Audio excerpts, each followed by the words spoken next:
दास तुका मनोजवं मारुततुल्य वेगं जितेन्द्रियं बुद्धिमतां वरिष्ठं वातात्मजं वानरायुतमुख्यं श्रीरामदूतं शरणं प्रपद्ये नागेन्द्रहराय त्रिलोचनाय भस्मांगरागाय महेश्वराय नित्याय शुद्धाय दिगंबराय तस्मै नकराय नमः शिवाय शरदिंदु समाकारे परब्रह्म स्वरूपिणी वासरा पीठ निलये सरस्वती नमस्तुते विठ्ठल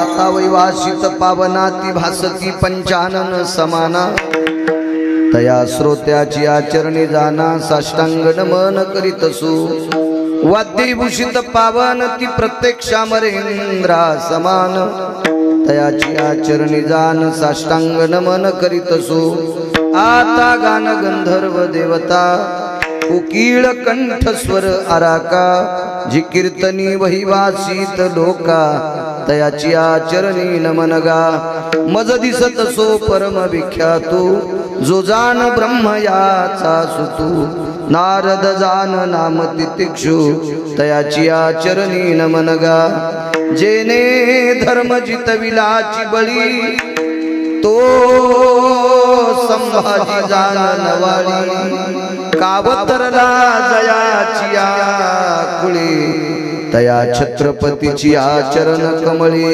साष्टांग नमन करीतसो विठ्ठल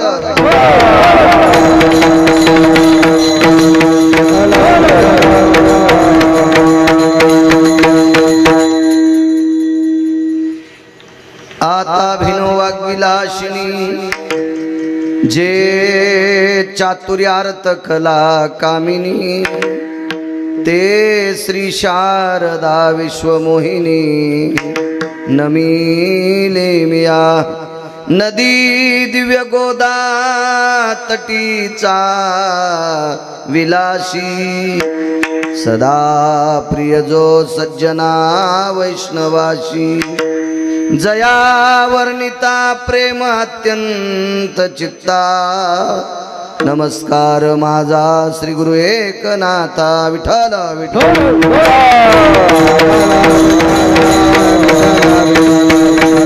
तुटला विश्वाचा दोरा येरवा उगा पसारा टाकोनी पळती रांडा पोरे अंती होती पाठ मोरे प्रस्तुत प्राप्त प्रसंग निवडलेला अभंग विश्वमान्य विश्वभूषण ईश्वाधिकार विश्वप्रिय पंढरीतल्या मालकाचा अंतकरण असणारी संत मंगळवेढ्याचे मालक श्रीमंत श्री चोखोबाराय यांचा प्राप्त प्रसंगी निवडलेला अभंग विठ्ठला या अभंगाद्वारे मंगळवेढ्याचे मालक नमूद करतात ज्या दिवशी आयुष्याची माळ तुटत असते त्या दिवशी सगळा पसारा ठरत असतो। बंगला किती कोटीचा आहे, पैसे किती जवळ आहेत, कपडे किती भारीचे घालत होतात, अलंकार किती होते, पद किती मोठं होतं, ह्या सगळ्या गोष्टी त्या व्यक्तीसाठी आयुष्याची माळ तुटली की त्या पसारा ठरत असतात। त्या काय सोबतच्या नाहीत।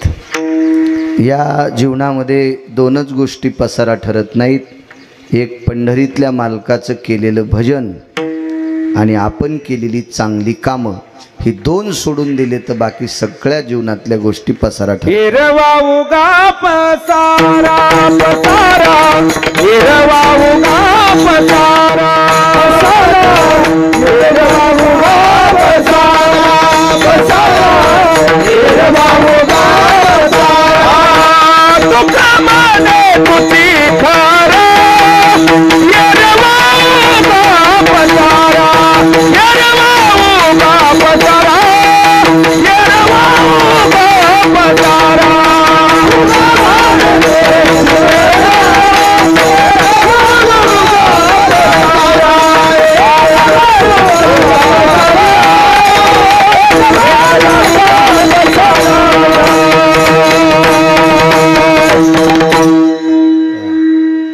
देऊतले मालक सांगतात तुका म्हणे तुझी खरा, हे देवा जगदानंद कंद जगतपते खरा फक्त तू आहेस.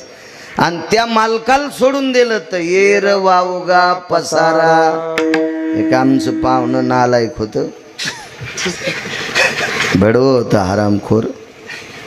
त्याला बंगल्याचं लय फुगीरपणा होता. तेव्हा मला पत्राचं घर होतं.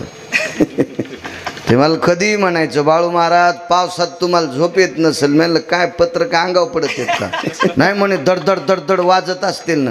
म्हणलं काय पत्रात महाराष्ट्रात मी एकटा थोडं झोपत, काय त्याला नवलाची गोष्ट नाही. पण आम्हाला पाऊस आल्याला कळतच नाही. म्हणलं तुझ्या घरात नदी घुसल सोंबळ्या एखाद्याशी थांब. तर त्याच्या घरात नदी नाही घुसली, त्याला घरातच देवाण ठुलं नाही. विठाला तुम्हाला राग येईन म्हणून आमचा पाहुणा म्हणलो, इतका हरामखोर मा पाहुणा नाही. हे तुमच्यातलंच कोणतरी एक जण होतं. विठाला एवढ्या कोटीचा बंगला पण तुझ्यासाठी पसारा ठरणार आहे. पोरं काही वर जाळीत नाहीत, दारात जाळीत नाहीत, हॉलमध्ये जाळीत नाहीत, गच्चीव जाळीत नाहीत. हे सगळे विचार करून कुठं काढा म्हणतात बाबा. काढा काढा म्हणती आता झाला भूमी भार. काढा काढा म्हणती आता झाला भूमी भार. काढा काढा म्हणती आता झाला भूमी भार. काढा काढा म्हणती आता झाला भूमी भार. स्वतःला बोलत जायचं करीती विचार. काढा काढा म्हणती आता झाला भूमी भार. काढा काढा म्हणती आता झाला भूमी भार. स्वतःला बोलत जायचं करीती विचार. काढा काढा म्हणती आता झाला भूमी भार. काढा काढा म्हणती आता झाला भूमी भार. ही सगळी घरातली माणसं विचार करून त्याला घराच्या बाहेर काढतात. कुठं नेऊन निजी देतो? नेवोनी निजविती स्मशानी. नेवोनी निजविती स्मशानी. नेवोनी निजविती स्मशानी. नेवोनी निजविती स्मशानी. मानस गाडी ते ठिकाणी.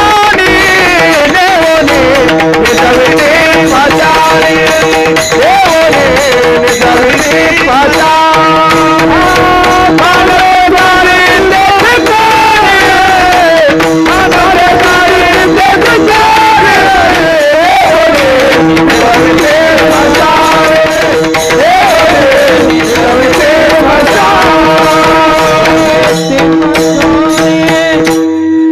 नेवोनी निजविती स्मशानी. किती कोटी रुपयाचा बंगला आहे, तुला तिथं ठुत नाहीत. नेवोनी निजविती स्मशानी. मानसे जाळीती त्या ठिकाणी. मानसे जाळीती त्या ठिकाणी. नेवोनी निजविती स्मशानी. केवढाही बंगला असू द्या माऊली बुवा, ते पसार आहे त्यासाठी त्याला मशानात निजवतात. असो, पंढरीतल्या मालकाचं भजन, काशीतल्या मालकाचं भजन आणि जीवनात केलेली सात्विक सदाचारी पुण्यशील कामं, ही दोन गोष्टी वगळता विश्वातला सगळा पसारा ठरतो. आपला सगळा पसारा लय लोकांना नाद असतो पसारा सांगायचा. मी तंबाखू खातो पण चुनाळ सोन्याचा. चुन्याची डबी चांदीची आहे. अरे हिऱ्याची करणं सुंबळ्या. तंबाखू तंबाखूच असते, काय विषय? तंबाखू कुठं सोन्याची असते का? ती सोन्याची पानं असतात का? काय काय लय. एक जण म्हणला मला कान कोरणं सोन्याचं आहे. हे कान फुकून देणार आहे ते दिवशी पोरं. का ज्या कानाला सोन्याच्या काडीन कोरलं ते कान असा कपाटात ठेवणार आहेत का कापून? कष्ट होते ना इतका गदळ. खराब होईल ना महाराज. नाही, हे सगळा पसारा ठरतो, पसारा. चला, म्हणून जीवनात दोन कामं केली पाहिजे. माझ्या पंढरीतल्या मालकाचं भजन केलं पाहिजे आणि पंढरीतल्या मालकाला आवडेल अशा समाजसेवेचं काम केलं पाहिजे. या दोन गोष्टी केल्या की माणसानं माणूसपण म्हणून जगल्याचा त्याला मोठेपणा संभाव्य होतो. आणि ह्या दोन गोष्टी आपण जर नाही केल्या तर तर त्याच्यात आणि ऊसातल्या डुकरात काही पण ते बी मुसमुसलेलंच असते. खातं उलीसाठी पुरून नासच करतं जास्त उसाड. असे आपणही संपत्तीच्या बळावर नाश करीत फिरलोत ना, मग त्याच्यात आणि आपल्यात काय फरक आहे माऊली बुवा विठाला.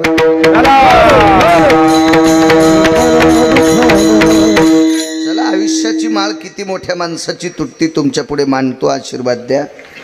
मला वाटतंय असरंभ पहिल्यांदाच आलो या गावात. बा स्वर्गीय कैलासवासी, सत्यलोकवासी, गोलोकवासी, वैकुंठवासी संदीपानराव चांगदेवराव भोईटे आदरणीय एका वयोवृद्ध व्यक्तीचं पुण्यस्मरण आहे. सामाजिक क्षेत्रामध्ये संदीपानरावांची फार मोठी वर्णी होती. या संदीपान भाऊ आदरणीय भाऊंच्या बाबतीमध्ये एक सामाजिक वारसा जोपासलेलं व्यक्तिमत्व, सर्वांच्या अंतःकरणातलं सात्विक सदाचारी, सहज निखळ काळ्या मातीशी नाळ जोडलेलं रत्न आदरणीय संदीपान भाऊ. दक्षिणेच्या मालकाचा निरोप आला, इहलोकातली यात्रा संपली, जावं लागलं उपजल्या पिंडा, मरण सांगाते आया सोये कधी नाना पडेगा, किराए का घर तो खाली करना ही पडेगा. हे द्यावं लागतंय. त्यांच्या पश्चात आदरणीय ॲडव्होकेट दादासाहेब भोईटे, ॲडव्होकेट शरदराव भोईटे आणि भरतजी भोईटे हे सुपुत्र आहेत.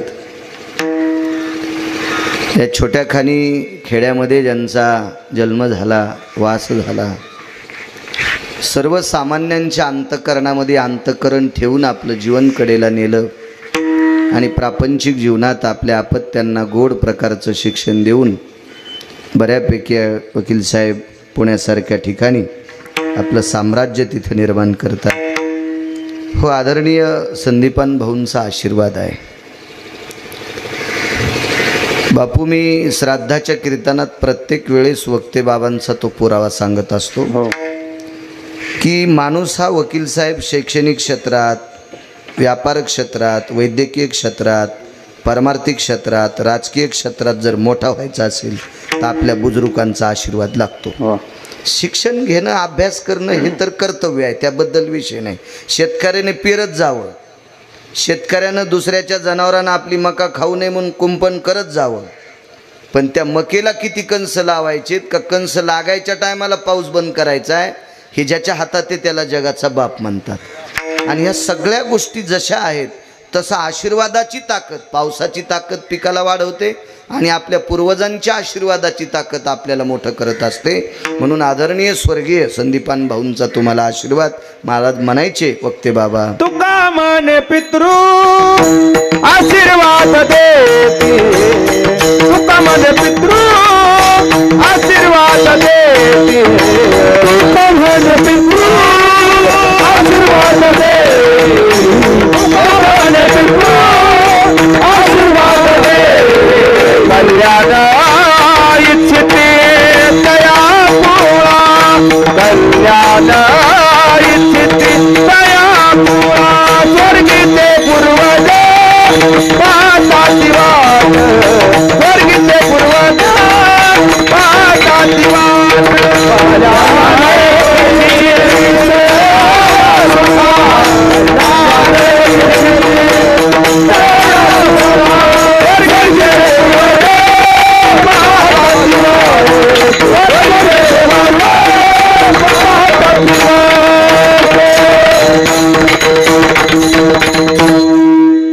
आपल्या हयातीतल्या कुटुंबातल्या लोकांना आशीर्वाद महाराजजी पितृदेव देत असतात. तसा संदीपान भाऊंचा आशीर्वाद या तिन्ही सुपुत्रांना, त्या परिवाराला, शरीरानं जरी ते पितृगयेला गेले असतील तरी पण आशीर्वादाच्या रूपाने कायमस्वरूपी या कुटुंबातल्या लोकांच्या पाठीमागं राहावं अशी पितृगयेच्या चरणी प्रार्थना करेल, पितृलोकांच्या चरणी प्रार्थना करेल. उपस्थित मृदंगाचार्य या परिसराला लाभलेलं अत्यंत कमी वयामध्ये गोड अशी उतुंग ज्यांनी भरारी घेतली असे आसाराम महाराज साबळे आहेत. माझ्यावर अतूट प्रेम करणारी व्यक्ती आहे. ते सुद्धा या ठिकाणी आहेत. मला वाटतं आपल्याच संस्थेतलं किती कमी वय बापू, या वयामध्ये माशीच्या पिलासारखी पाण्यातल्या माशासारखी असं अत्यंत चपळ हे याच खाणीत घडलेलं लेकरू. महाराजांनी त्याच्यावर संस्कार केले. छान पक्वाद वाजवतो. वा, भविष्यात फक्त नियम सांभाळ, देव तुला लय मोठं करीन. तंबाखू खाऊ नको, गुटखा खाऊ नको, हरामखोराचं ऐकून सिगरेटी ओढू नकोस, शक्यतो कपडे आपलेच घाली जाय, बरमुडा घालून पक्वाद वाजू नकोस, देव तुला लय मोठं करील बापू, लय मोठं करील, असे नियम सांभाळ. आणि पंढरपुरातल्या मालका एक मायबापाला मानायचं, हे सुद्धा नियम सांभाळ. ज्यानं शिकवलंय त्या गुरुला मानायचं, हे नियम सांभाळ. दगडावर आपटील्यानं तुला मरण नाही, म्हणजे याचा अर्थ तुला कोणीच मागं वाढणार नाही. विठाला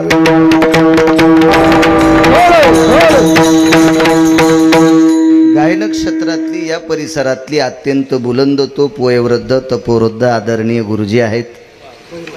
भैरू गुरुजी. हो, या परिसरातलं माझ्यावर अतूट प्रेम करणारं आदरणीय हरिभाऊ गुरुजी आहेत.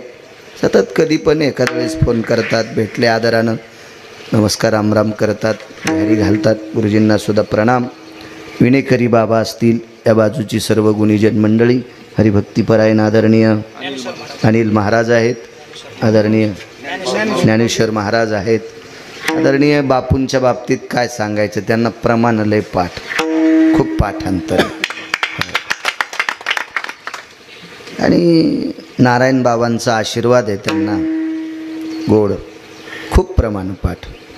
आदरणीय उत्तरेश्वर बापू, त्यांनाही प्रणाम.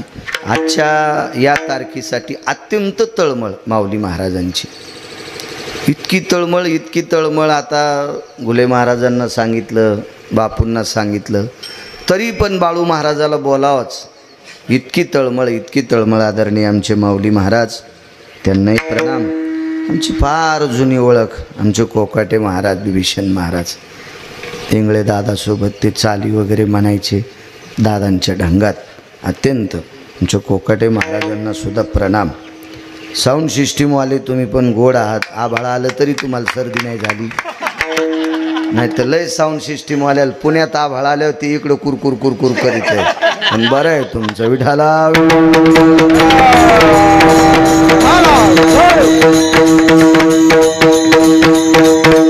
तुटला आयुष्याचा दोरा. मला वाटते भाऊंचे 2 पुत्र वकील आहेत ना, यायला जुळल असं एक चरित्र सांगतो. वा वा वा वा वा. गावातले प्रथम नागरिक सुद्धा होते. वा, छान. तुटला आयुष्याचा दोरा, 25 वर्ष. क्या बात आहे. वा, किती गोडवा. 25 वर्ष सरपंच. हो. आणि सात्विक जीवन जगले. आता 1-2 सरपंच झाले, पण बापात चर जमीन इकून झाली. गेला नाशिकला गटू उचलायला सुंबळ्या. काय मी सरपंच झालो, बायको कदरली तुला, गावाचं काय कल्याण करशील तू. विठाला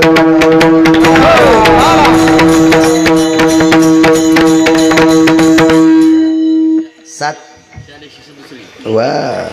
नाही, ती माणसं विश्वाच्या मालकाचा आशीर्वाद घेऊन आलेली माणसं असतात माणिक बाबा. ती असं होत नाही. ते असो. एका राजाची ख्याती जरा दूरवर पसरली. राजा नव्हता बरं नुसता, राजा अधिक वारकरी. बापू, हो, तो राजा अधिक वारकरी.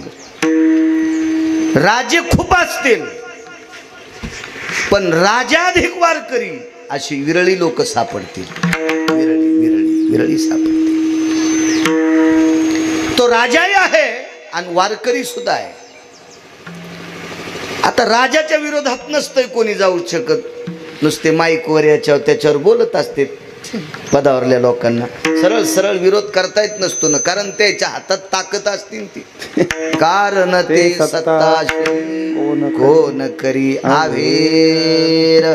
मालकांचं वाक्य, ज्याच्या डोक्यावर सत्तेचं छत्र आहे ज्याला सत्तेचं सिंहासन आहे त्याच्या शब्दात कोण खोटेपणा आणणार?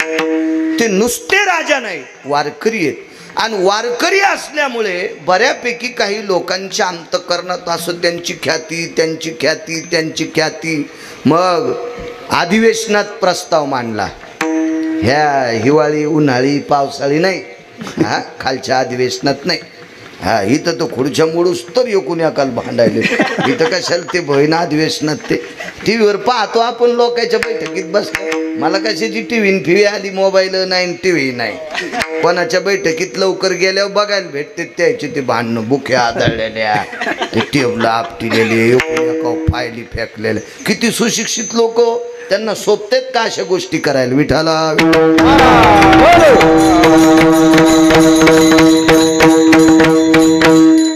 वरच्या अधिवेशनात फाईल मांडली. भैरू गुरुजी पंढरपुरातले मालक आणि काशीतले मालक, त्या अधिवेशनातले बॉस, त्याच्यापाशी काही देव आहे ना. आता देव बी काही भंगिरी आहेत नो, नालायक देव आहेत काही ज्याच्या मंदिराकडे पाहुणी इतकी हरामखोर देव आहेत. शेंदरी हेंदरी कोण पूजी भूते केते, जे पोटासाठी माऊली भीक मागायलेत, अशा भीक माग्या देवायच्या आपण वारकऱ्यांनी पाया पडायचं नाही. आपलं पाप उतवालं समजायचं, अशा देवायच्या पाया पडलं की विठाला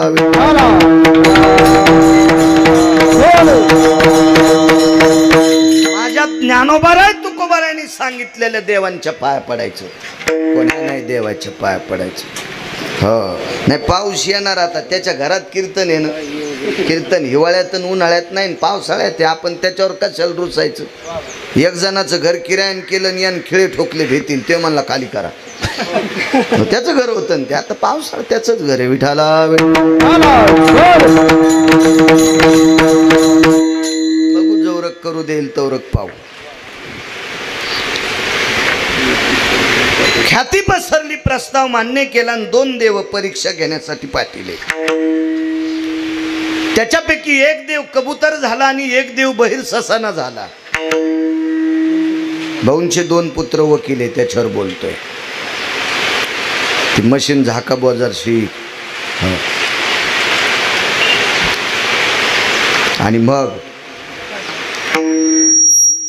तो राजा वारकरी असल्यामुळं, सनातन संस्कृतीचा असल्यामुळे,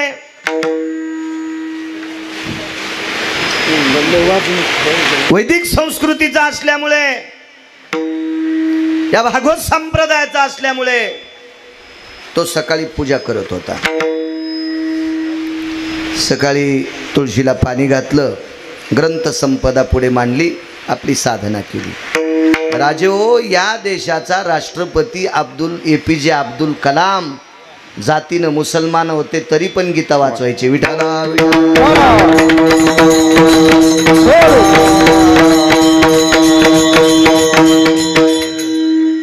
कारण परंपरा, या देशाला परंपरा आहे. मला काय ते मुस्लिम असल्यामुळे चोंबळायचा असा विषय नाही, त्यांच्याकडे हे नसताना सुद्धा ते गीतेचा अभ्यास करायचे. मग आपण किती गीता वाचवायला पाहिजे हे आपल्याला चपराक आहे. आपण तर गीता वाचल्याशिवाय बाहेर नाही पडायला पाहिजे. एवढं मोठं काय करीन बैर ससाना. आता राजाच्या मांडीवर कबूतर बसल्यावर हसू लागलं, आधी रडू लागलं. ते का खरं कबूतर होतं का? देव होता एक देव. पण भीती संपली, हसू लागलं. आणि आता बहिर ससाना रडायलाय. राजाने विचारलं, काय झालं रे गौरायला? मोठा ओरडायला. आधी तर फार याच्या पाठीमागं खाऊ का ठू करत होता. त्यांनी सांगितलं, राजे साहेब, गेल्या 4 दिवसापासून पोटात कण नाही, शिकारच सापडली नाही. आणि आज सापडली तर तुम्ही तुमच्या मांडीवर घेतली. तासभरात जर शिकार नाही सापडली तर मरतो, आणि मी मेल्याचं पाप तुम्हाला फेडावं लागेल. राजाने सांगितलं, आगाऊच काम बा, हे मेलं बिल उपाशी तर आपल्याला पाप. कबुतराला सांगितलं, जाय वा तिकडं. कबूतर म्हणला, मी तुम्हाला अभय मागितलंय, तुमच्याकडे शरणांगती पत्कारली, तुम्हाला मदत मागितली, आणि तुम्ही राजे असून, परमार्थिक वारकरी असून जर मला मदत करीत नाही, तर तुमच्या देखता जर मला यानं खाल्लं तर मी मेल्याचं पाप तुम्हाला लागेल. ही धरली आडकी त्यात सुपारी. याला धर्मसंकट म्हणायचं. काय करावं? राजा नुसता राजा नाही, तो वारकरी. वाक्य नीट आहे का? नुसता राजा नाही, तो वारकरी राजा आहे. आणि वारकऱ्याला दया असती. हृदयी वैष्णवाचा. या वैष्णवाच्या अंतःकरणामध्ये कळवळा असतो, भावना असतात, सात्विकता असती, सदाचारी वृत्ती असती, पावनता असती, धर्मनिरपेक्षता असती, पारमार्थिक येते. राजानं विचार केला, हे कबूतर वजन किती का असेल असं रंबवायचं. त्यानं प्रश्न केला, ए बैर ससाना. जी माय बाप. ते मोठं गोड बोलू लागलं ना. ते काय बैर ससाना नव्हता ना, ते परीक्षा पाहायला आलेलं होतं. या कबुतराचं तू काय काय खाणार? मी मज्जा खाणार, तंतू खाणार आणि मांस खाणार. मांस, मज्जा आणि तंतू शरीरातला भाग आहे. ह्या 3 वस्तू खाणार. आणि काय काय नाही खाणार? पंख खाणार नाही, आस्ती खाणार नाही, पायाची नख खाणार नाही आणि चोच खाणार नाही. 3 वस्तू खाणार, 4 वस्तू नाही खाणार. राजा हुशार आहे. राजानं सांगितलं, हे बहिर ससाना, तुलाही मरू देत नाही आणि यालाही मरू देत नाही. तू वाचावा याच्या करता तू फक्त याच्या 3च गोष्टी खाणार आहेत. मांस खाणार आहेत, मज्जा खाणार आहे, तंतू खाणार आहे. याच्या नखा हाडा सगट वजनाचं मांस माझ्या मांडीचं तुला देऊन टाकतो.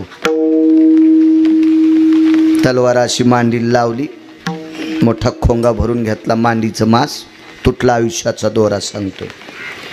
आता ते बैर ससाना म्हणला, मला असं मोह घुम देऊ नका, मला कबुतराच्या वजनात द्या. आणलं तराजू आणि तराजूमध्ये कबूतर एका पारड्यात बसलंय. आणि राजानं मांडीचं मांस कापणार तेवढ्या अवकाशात बहिर ससाना म्हणला, तुम्ही कोण्या मांडीचं मांस कापलंय? उजव्या का डाव्या? राहू द्या, थोडा वेळ राहू द्या ना. ते आता काय आवाज झालेला आहे पद्धतशीर, राहू द्या, काय ताण घेऊ नका.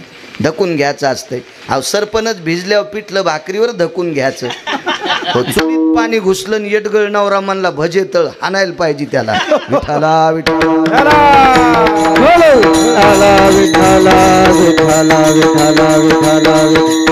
निसर्गाचा आम्ही तुमच्यावर कसे रुसू आहे का नाही? परिस्थितीत तशी आहे.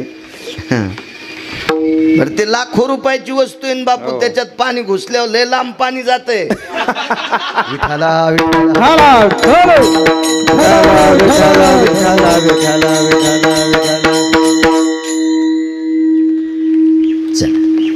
आणि लाऊडस्पीकर आहे आपल्या अध्यात्मातला हल्लीच्या काळातला एक घटक आहे माऊली महाराज. पण त्याच्या विरोधात का जायचं? बिचाऱ्याच्या जनतेपर्यंत आपला आवाज पोचायचं काम ते आसाराम महाराज करतात. का त्यांना कधी कधी मी वाढण्यासाठी आरडत असतो. आता रडल्याशिवाय माय बी पाजित नाही, ते हे बी कशी वाढते म्हणावं लागतं एखाद्या वेळेस तसं. विठाला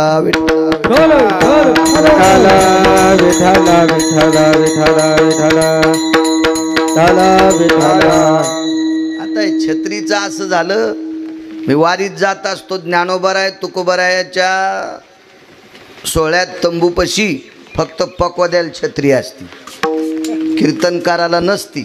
आता हे तुया यूट्यूबमध्ये पाहिलं, आम्हाला गोळ्या घालतात काय काय लोक. ते 2% लोकायला कमेंट देण्याचंच काम असतं. ते खापल्या काढायचे, त्याला बायका कदारल्या त्या भंगीर यायला, मग ते आमचं इचकित येत. इठाला लय बाळू महाराजाला कोम फुटू लागले का, त्याच्या छत्री धरली, असे माणसं म्हणणारे असते, चलत राहते. काही लोकायला स्वतःच्या दुखण्यापेक्षा दुसऱ्याचं चांगलं चाललंय याच्यातच ते जास्त जळत येत.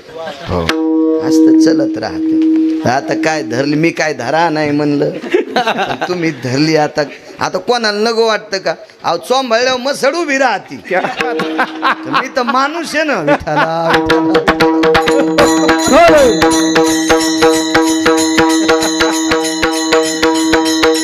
शेतकरी माणूस. आता मला का नग वाटन का आश्रम छत्री. तुम्हाला धन्यवाद. कोण्या मांडीचं मास आहे? काय हुशार होते बैर ससाना. राजन सांगितलं याही मांडीचा असून याही मांडीचा असो का? नाही म्हणले, पतीचा अर्धांग पत्नीचा असतंय. वामांगी रखुमाई दिश दिव्य शोभा किंवा अर्धांगी पार्वती सुमनाच्या माळा विभूतीचे उधळण शीतकंठ निळा ऐसा शंकर शोभे उमा वेल्हाळा जय देव जय देव जय श्री शंकरा. अर्धांगी पार्वती. लग्न जैन जैन केलं का त्याचं अर्ध शरीर पत्नीचं असतंय. लग्नाच्या आधी काय उड्या हानी तू हान, लग्न झाल्या व्यसन घातलेल्या बायला सारखं राहावं लागतं.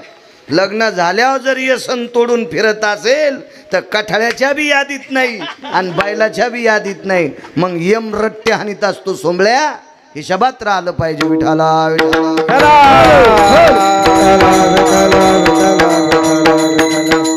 बस पुरे आता पुरे पुरे पुरे पुरे राहू द्या राहू द्या.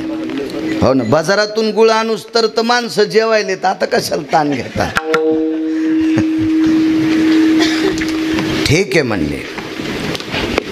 त्या मांडीचं मांस कापलं, पारड्यात टाकलं, पण कबूतर कबूतर नव्हतं राजे हो. कोकाटे बोवा ते देव होता एक. त्याचं वजन वाढू लागलं आणि एका बाजूचं मांस त्या राजाचं सगळ्या पारड्यात टाकलं, सगळ्या पारड्यात टाकलं, तरी काही पारड भरच नाही. आता राहिला अर्धांग.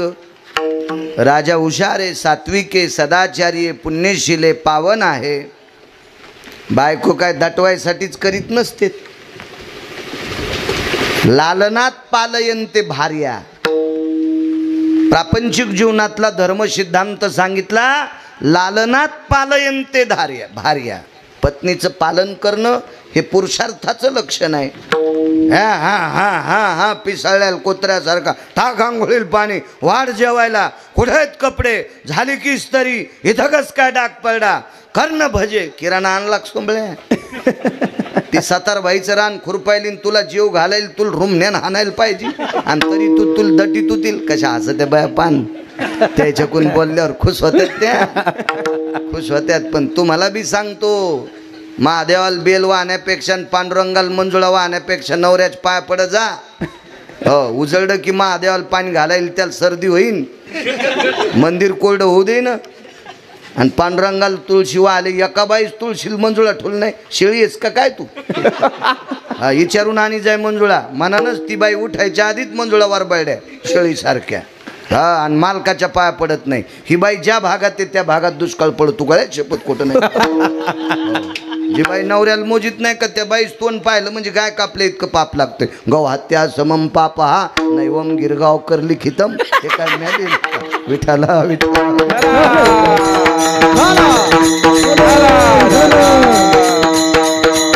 एवढाच पुरावा सांगू बापू. आता खाली जरा वलसर झालं नाही, कशाला त्रास द्यायचा. आणि मोठी माणसं असते ते आपण यायला त्रास देणं म्हणजे आपल्याला पाप लागतं ना. ऐका, एवढा पुरावा देऊ. तुटला आयुष्याचा दोडा माऊली बोल. आणि मग पत्नीने विचारलं, जीवनभर तुझ्यासाठी संसारात हे जीवन व्यतीत केलंय. जी मालक. आता काही इच्छा.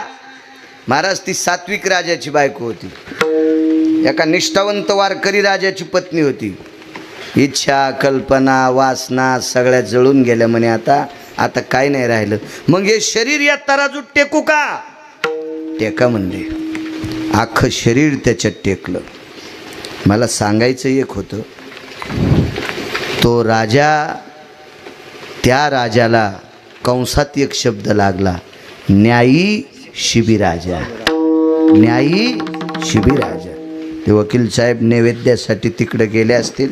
मला एक म्हणायचं, आपल्या पवित्र भारत देशातला न्यायाधीश जज जोपर्यंत ड्युटीवर आहे तोपर्यंत त्याला न्यायाधीश म्हणता येते. पण माऊली उत्तरेश्वर बापू चंद्र सूर्य आहे तोपर्यंत शिबिराजाची न्याय नावाची पदवी काढायची. कोणाची मायवेली हरिभाऊ गुरुजी, कोणाची हिंमत आहे त्याची न्याय पदवी काढायची. न्यायी शिबिराजा काय तत्व असेल हो. त्यावेळेला या दोन्ही देवांनी आपली रूप प्रकट केली आणि राजा शिबीच्या समोर रडत होती. भगवान शिवशंकराने वंजळीमध्ये फुलं भरली. भगवान पंढरीतल्या मालकाने वैकुंठामध्ये वंजळीत फुलं भरली. अंजुळीमध्ये कैलासातनं भगवान शिवजीनं फुलं भरली आणि न्यायी शिबीच्या अंगावर पुष्पाची वृष्टी केली. काय राजा आहेस? आणि त्या दिवशी न्यायी शिबी राजा पदवी दिली. दृष्टांत संपला. महाराज चंद्र सूर्य येतोपर्यंत न्याय नावाची पदवी ज्याची संपत नाही, एवढा मोठा अधिकारी राजा. पण थांबता आलं का बापू? तुटला विषाचा दोरा, तुटला विषाचा दोरा, तुटला विषाचा दोरा, तुटला विषाचा दोरा, तुटला विषाचा दोरा, तुटला विषाचा दोरा, तुटला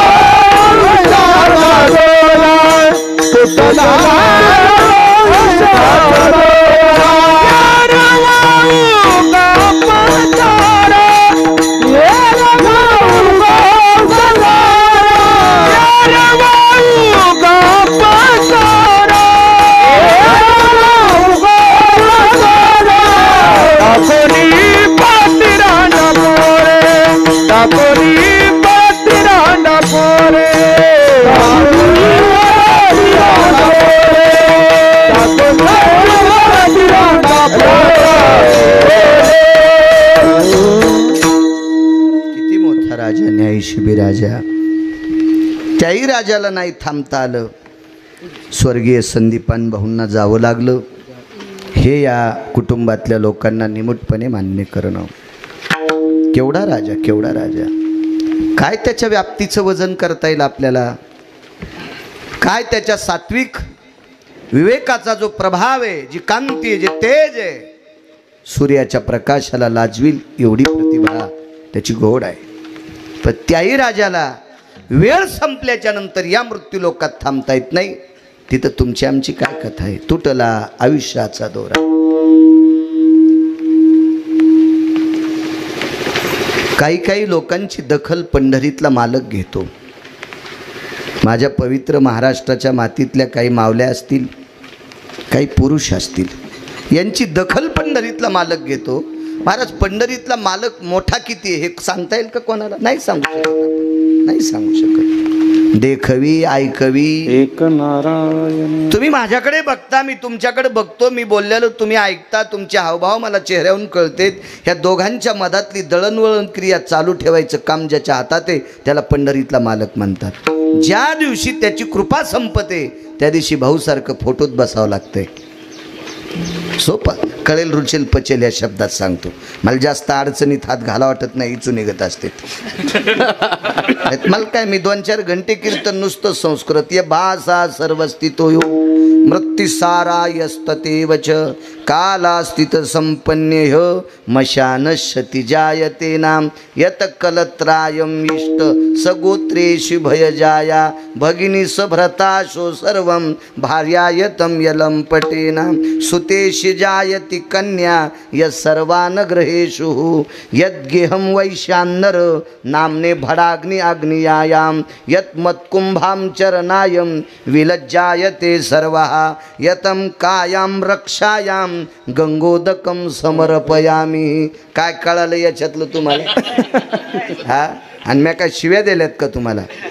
एकच सांगितलं, या माणसाच्या जीवनातलं आत्मा गेल्याच्या नंतर तो माणूस मरत असतो. त्याची मुलं, त्याची बाळं, लेकरं बाळं सगळे बगळे मिळून त्याला मशानात नेतात. ते जाळलं, त्याची ती राख पुन्हा गंगेत टाकतात. हे जरा वेगळ्या भाषेत सांगितलं. कशाला? आपल्या सोप्या भाषेत बोलायचं. माझा मराठाची बोल कौतुके अमृतातेही पैजा जिंके ऐशी अक्षरे रसिके. सोप्या भाषेत जास्त अडचणीत कशाला शिरायचं? अहमन ब्रह्मन मायान या बिचाऱ्या रानात काम करणाऱ्या मावल्याला काय कळन? कशा संग खावान ब्रह्म कशा संग तोंडाला लावा. ते लय टोकाला गेलेलं लोकायचं असतं ते. हाय का नाही. आपल्याला काय असतंय, काल काय भाजी होती याचा मेळ लागन. आणि मन ब्रह्मन माया मंडपात मी का मंडप माया, टोपीत डोकं का डोकीत टोपी, बोटात अंगठी का अंगठीत बोट. हे पपेज माईल सांग सोमल्या विठाला.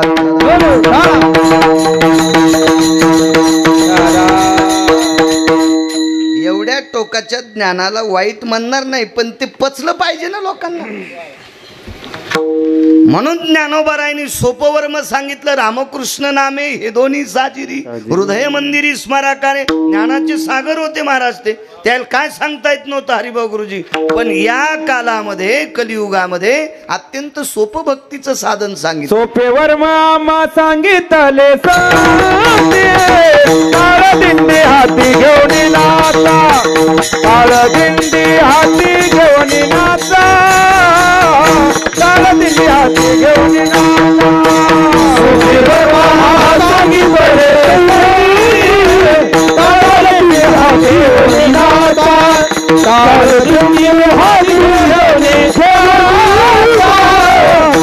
दिंडी हाती घेऊन आपल्याला सोपं सांगितलं आहे का नाही. आणि सोपं सांगितलं माऊली कशाला अवघडात घुसायचं. एवढे पण नाही केलं पाहिजे.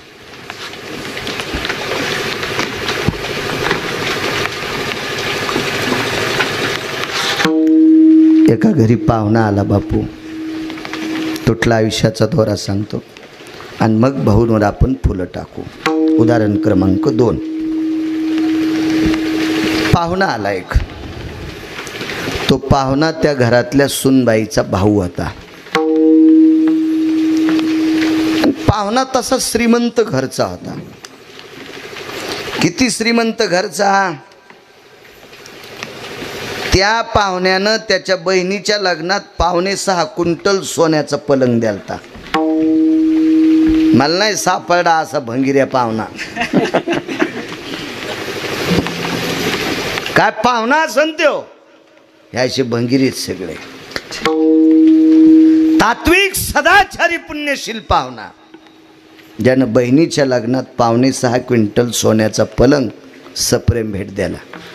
पण बहीण म्हणली, दादा नको बापू, मी मांडव परतणी झाल्यावर पलंग नेईल. कारण तिच्या लक्षात आलं भावानं इतक्या महागाईचा पलंग द्यालाय, पण सासऱ्याची तर ठवाल जागा आहे का. माणसं फुकट भेटल्यावर हाती बी घेतात. आणि काय खाऊ घालतो त्याला झाडं, त्याला 8 पायल्या तांदूळ लागते, तो खिचडीच मिळ नाही. बहीण तुला ववाळायला आली तर नुसतं कुखू लावलं, तुळजापूरचा कारभार. आणि तांदूळ लावायचे ते म्हणला बघे ते पंचपाळ्यातले उडाले, आणि हाती घेतला फुकट. काय खाऊ घालतो त्याला. काही गोष्टी मिळाल्या असल्या ते घ्यायच्या नाही. ज्याला डोळेच नाहीत त्यानं चष्मा कशाला घ्यायचा. ज्यानं लग्नच केलं नाही त्याला एक जणांना लुगडे दिले, ते म्हणला मला काय करायचे, ओरिजिनल सांगण्याचे. आणि लुगडे घ्यावं म्हणला आपण इकू येडगळे कशाला घेतले तो सोमल्या. आपलं काम आहे का ते घेणं. बाई हुशार. काय तात्वी 700 वर्षापूर्वीची मुलगी असेल का, कॉलेज होती का शाळा गुरुजी त्यावेळेला. 700 वर्षापूर्वी भावान पलंग द्याला सोन्याचा. मांडव परतणी झाल्यावर नेईल. ठरी नेईन नाही, न्यायचं का नाही न्यायचं तुला सांगेल. आणि आली सासरी, पण सासरी झोपडं होतं. बाईच्या लक्षात आलं झोपड्यात सोन्याचा पलंग ओपत असतो का. वापस गेली, भावाला सांगितलं, वडिलाला सांगितलं, आता करा ते बाजूला जरसं वाढवा. आता काय हरकत नाही, वाढवा. वापसा उभाट्या पाळी हाणली पाहिजे.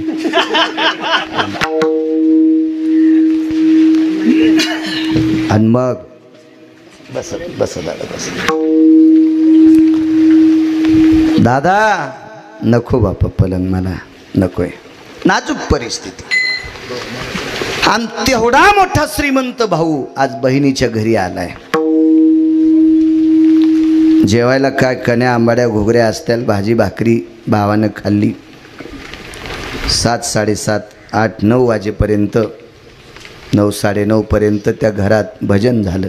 ए कॅमेऱ्यावाले बस रे खाली, बस बस बस. चांगलं हसत आहे ते बी कीर्तनात बघ. हा खाली बस. हे तुया मागचे तुला शाप देते. हो ना, होते मला पाहायला आले तर तू काय त्याला पाठ दाखी तू